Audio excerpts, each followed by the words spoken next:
নিজের একটা ফ্ল্যাট কিনতে যদি একটু বেশি সময় লেগে যায়, লাগুক না।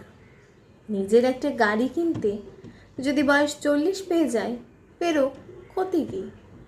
নিজের বাড়িতে এসি বসাতে যদি গরমটা একটু বেড়ে যায়, বাড়ুক।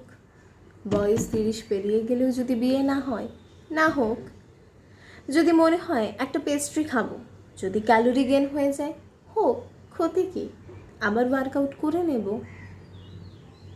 যদি মনে হয় ইউরোপ ট্রিপটা তো হলো না, একটু দেরি হয়ে গেল, হোক, ট্রিপ করেই না হয় অন্যদিকে যাব। জীবনটা তো কুসুমাস্তীর্ণ নয়, জীবনটা কণ্ঠকাকীর্ণ। তোমার জীবনের রাস্তা তুমিই জানো, কতটা স্ট্রাগল করতে হয়েছে তোমাকে, কতটা এবড়ো খেবড়ো পেরিয়ে তোমাকে এই জায়গায় দাঁড়াতে হয়েছে। নিজেকে দাঁড় করাতে যদি 40 পেরিয়ে যায়, যাক। বিয়ে করতেও যদি কিছুদিন পেরিয়ে যায়, যাবে। 45-এ ডিভোর্সের পরও যদি মনে হয় প্রেম এসেছে, আসতে দিন।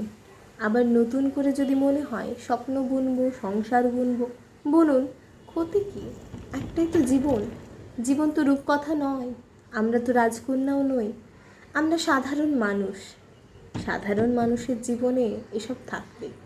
এসব নিয়ে আপনি যদি আপনার জীবনকে সাজিয়ে তুলতে পারেন, তাহলেই আপনি শ্রেষ্ঠ জয়ী। লোকের কথায় কান দেবেন না। লোকে তো বলবে, কিরে, এত বয়স হয়ে গেল এখনো চাকরি হলো না, বুড়ো হয়ে গেলি তো। আবার লোকে বলবে, এত বয়স হয়ে গেল বাড়ি হলো না, বিয়ে হলো না, কি হবে রে তোর?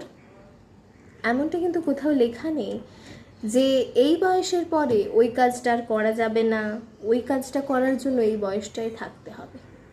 আপনি আপনার কাছে ক্লিয়ার থাকুন, আপনি আপনার কাছে ভালো থাকুন, তাহলেই সব কিছু সুন্দর হবে।